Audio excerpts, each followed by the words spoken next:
Give thanks, youth and fire. Yeah, man, you know, see a step of this, you know. Well, you don't know it's Chino from the big ship. Well, you don't know this is a kind of... This is yours truly, the major. This is Dwight James, aka Bob. I tell them that you present for Our Lane magazine. It's rich.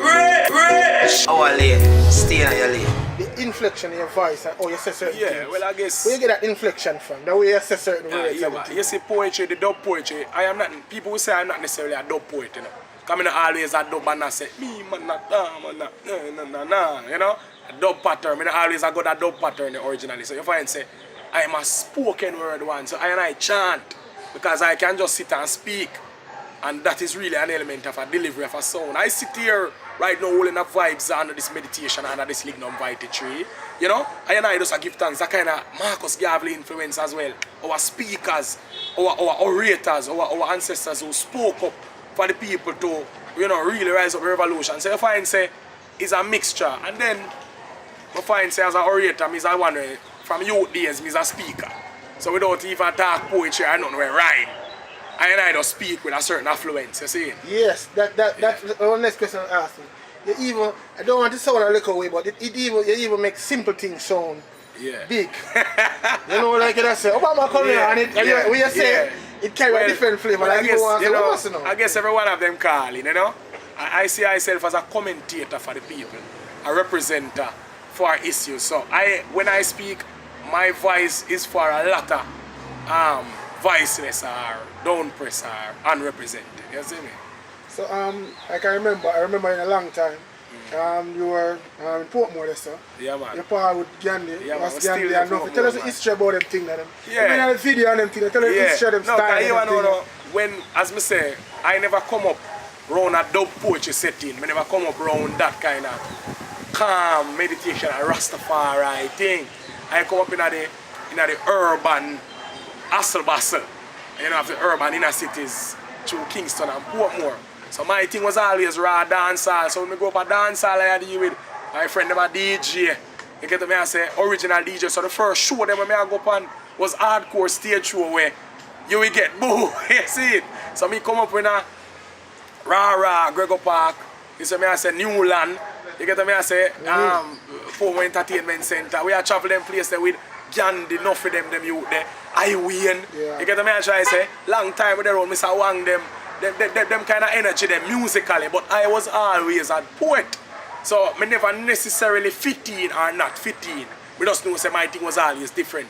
I always know say this wasn't the only place where I could have go do. I know say, but the people them did appreciate me. Because I used to in the street and say, oh, this youth here, I chat the lyrics and I know we always respect the youth. And then when we chat out and go leave Portmore basically as a youth now and get up in a university, I find say, we see people that do it. So I find ones like I and sister there's a market, a space and a lot of poetry are going. You know, them time in the 1999, 2000, them time when we just chat up on the campus. I just find a market and I still connect. So I find say my upbringing in a connecting to people on a stage, I throw the rap and dancehall. But the content delivered was poetry. so going on them kind of stage, you never really feel like a little cowardice or a little... Yeah, man, I always used to afraid. In a sense, because I know say it's not an element where the people easily accept, especially in the hardcore spaces where I and I are trying. If you stand up and say poetry, I could never come say it like Shakespeare. How the sun rises above the east. Back look at the rise from the west. You get what I'm trying to say? So, because it's not somewhere, but that is why I did have to come in the way, because I have to come rooted and with style. So that build me, man, because right now any stage show you give me is the least to me because I come up in the trenches. So like the success of DYC, yeah, man, DYC, I never see that link there, so but people knew you from them time. Yeah. So did you get a chance to work with him? Well, I don't do no recording or any project with DY. We have spoken about it, and DY always talk about doing a project together. But me and DY connect. We have done shows together. We have a show. We call him up. He will call I up as well. So we have, and that wasn't always the case. You know. So what I find is that I have grown to be connected with DY. I respect me. Him talk all the while. I respect him. As well as other poets in there, Rastakura, Muta them out there, same way, Cherry Natural, get get me, I say, I baby pain. There's a whole heap of poet, a whole heap of youth out there chant poetry, you know. You know, but we give thanks to know say people can see we as one way. Them are see and hear. So here, you see me out there, me I represent the whole of them we need to be heard and seen. Because it's whole heap of dancehall, ones are DJ, whole heap of ones are sing, so a whole heap of ones are dance. So here, whole heap of we can come chat poetry too, man. So. Rich!